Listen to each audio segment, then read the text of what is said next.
how, as a message to people who are watching this and trying to work their way through, a lot of young people who are trying to navigate this increasingly perilous minefield of divisive politics in today's day and age, how do they know, what are the heuristics they use? What are the signposts they use to understand, am I on the right path?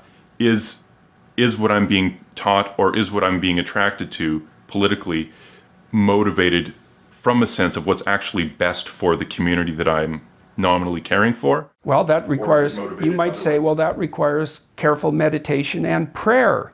You know, if you wanted to be traditional about it, I would say you have to orient, you have to determine, this is a process of soul searching. What are you oriented towards? And the answer could easily be nothing.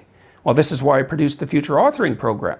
You got to be oriented towards something, because otherwise you're disoriented. You just spin around in circles and then you suffer. And so do people around you. It's not a good solution. Orient yourself towards something.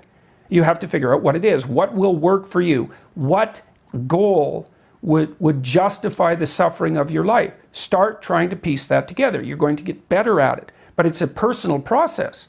And you should use your education to inform that. So you need a personal place to stand, because otherwise you're going to be handed a place to stand on a plate. And it may be one that makes you a puppet of someone else's goals.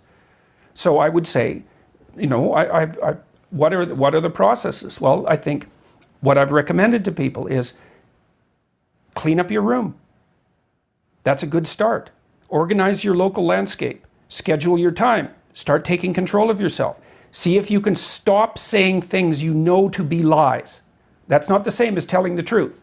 You don't get to do that to begin with because you're not good enough at it to even attempt it in some sense.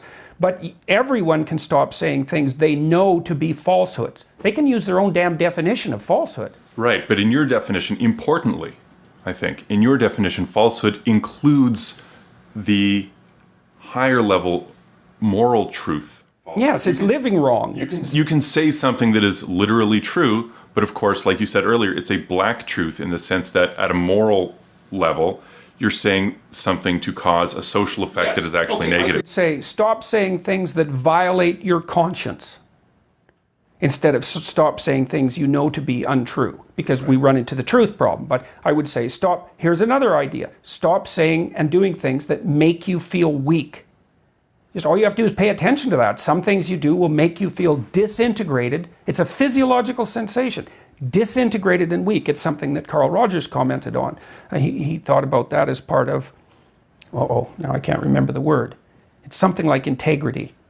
But that isn't the word he used. But some things improve your integrity and some things disintegrate you. Now, the things that disintegrate you, you often do to impress other people, or because you're taking a shortcut, or you're escaping what you know to be your moral obligation. And your moral obligation stems naturally from your aims. Like once you have aims, you have moral obligations. They come together because the moral obligation is what you need to do in order to obtain the aim. So, and if you don't have an aim, well then you're aimless, so that's not a solution. So along with the aims come the moral obligations. Then when you violate the moral obligations, you'll have a sense of that violation. It's like, well, you have to stop doing that. Or that's something you could do. You don't have to. You don't have to do any of this.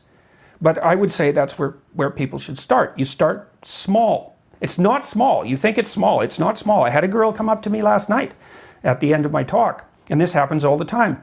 She said, I started cleaning up my room last year, and it completely changed my life. She said, your room is an externalization of your mind.